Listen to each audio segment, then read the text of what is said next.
Hey guys, how you doing today? Once again, I am repotting another plant. This is my Anthurium Superbum or Superbum. She is gorgeous. I've had her for about 3 or 4 years. Look at the back of her leaves. She's got this real pretty coppery red color. She has been in this pot for, well, since I've had her 3 or 4 years. Well, no, I take that back, because she was in a smaller pot when I got her, and I repotted her, and then I think 2 years ago I put her in this bigger pot. But she needs to be repotted because she's getting new growth, and I want to see what her roots are doing because she has been in here so long. And this is a beautiful little pot. I really, really like it, and I want to put her back in it after I clean it up. So I'm going to pull her out of here. Now, I just watered her yesterday, so I am going to go around with my trusty knife. I'm going to be very careful because I don't want to cut any roots.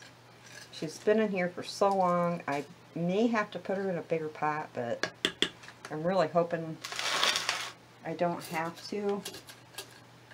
But being as I watered her yesterday, her roots shouldn't hopefully be sticking to the pot.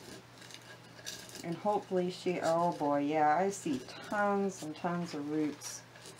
I don't know, she may not come out of this pot very easy. Okay, I'm just going to pull her out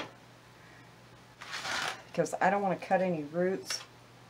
So I'm just going to lay her down. I'm going to grab the crown of my plant. And I'm going to try to push my finger through the bottom hole of the pot. Okay, here she comes.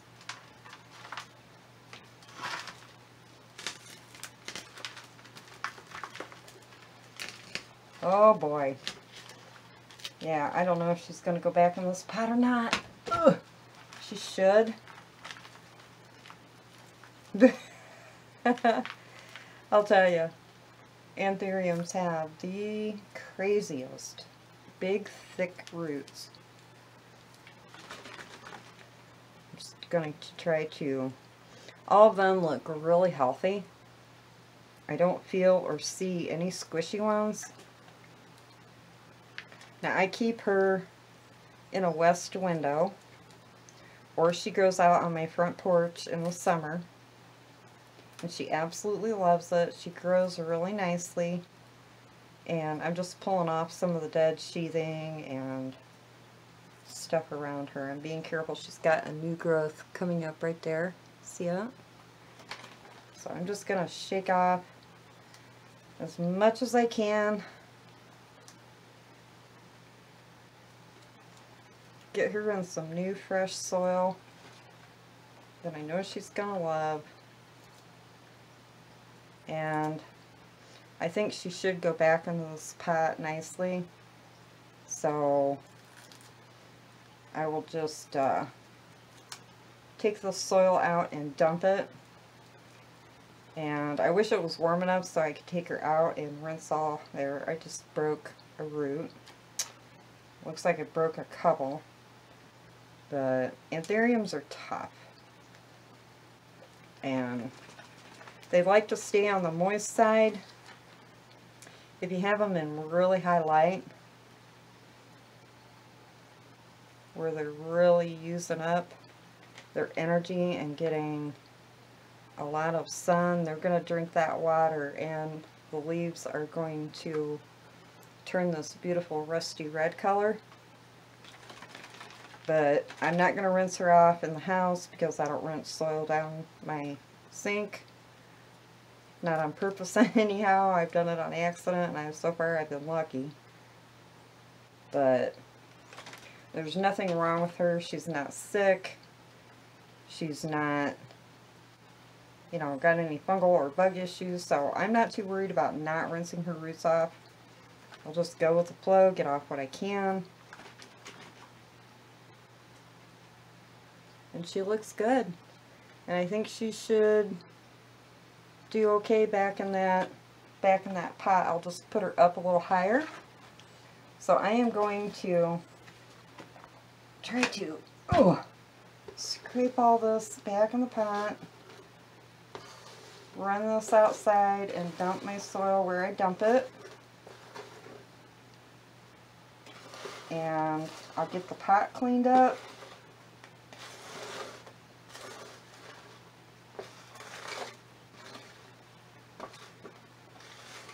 And we will come back and get her all nice and potted up in a fresh pot and nice fresh soil. And I'll have to wash my muddy hands. But that's why I like repotting plants when the soil is moist, because especially in terracotta, because the roots will swell up if they're stuck to the terracotta or even plastic. I've seen them stuck to plastic. You can get them out a lot easier. It's a little messier, but for me, I don't care, because I like to be messy. And when you've watered them well and you've left them sit a day or two, or even later on in the night if you're going to repot it, the plant isn't stressed out. It doesn't need water. The roots are plumped up. The leaves are plumped up. It's less stress on your plant, especially when you're tearing your whole plant apart and you're taking all the soil off. It's way less stress on the plant. So that's just my 2 cents. That's how I do it. You don't have to do it that way. But, alright, let me go take care of this, and I will be right back, and we'll get her potted up. Okay, guys, I got my pot all cleaned up. Isn't that a pretty little pot? I got that one year for my birthday, too. I think it was the same year that I got this plant, and a few others, my micans. Now, how I clean my pots is I go outside, I dump all my soil out in my designated area where I dump my soil from my pots and stuff. And then I bring it in, I have a big scrub brush. I scrub it all up with hot soapy water. You can probably even see it's still steaming. I don't use any bleach, not on terracotta, because the bleach will soak in to your terracotta pots, and I don't really like using that. So what I do is, after I get it all scrubbed up with hot soapy water, I spray it down with a little bit of rubbing alcohol, scrub it again, rinse it off, and then for my hard water, because I have really hard water, and I get a lot of hard water stains in my terracotta, and actually in my plastic too, I spray a little bit of peroxide around, let it sit, and it pretty much does the trick. I need my bigger scooper. Hold on. So, that is how I wash my terracotta pots and sterilize them. Now, what I'm going to do is, I have a lot of perlite in my soil. This is just a regular soil mix with a little bit of cocoa coir in it and perlite. But I'm going to add, you can see my pot here, I got it about this much filled up. I'm going to sprinkle a small layer of perlite in there. And then, I'm not going to mix it. You don't have to, I never do. Get my soil in here. Do another little light line of perlite. I'm just spreading it around a little. And I'm going to take my baby. Yeah, she's going to fit fine back in here. I want to keep her higher because I don't want that crown to rot. So I'm just laying her down in here, and then I'm gonna move this. I'm gonna put some soil down in there.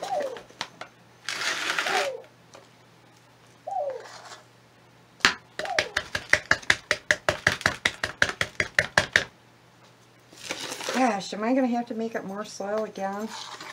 See, seems like that's all I get done doing. Of course, I have been repotting a lot of plants. Oh, and something else I wanted to tell you guys too. This is March. I'm not exactly sure of the date, but doing another small line of perlite. Anthuriums like to stay moist, but they also need really good drainage. So I just kind of like to do mine this way. You can mix it all up if you want to. It doesn't matter.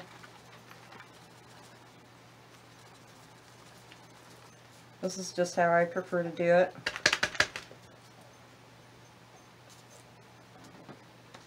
But what I wanted to tell you was, this is March, and I'm not sure of the date for sure. I think it's like maybe the 10th or the 13th or something like that. But if you guys haven't been fertilizing your plants, you need to start doing it. I fertilize all winter long.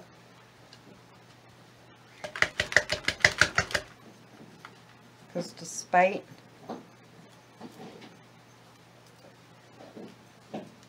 you're thinking that they don't, they do. Especially when you have them in a bright window, and especially when you have grow lights. They grow, they need food. Now, not every plant grows. Some of them just kind of stand still.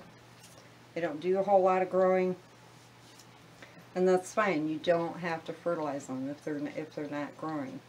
But when you have your plants in bright location like a south or west window, and using grow lights, they're growing and they need to be fed.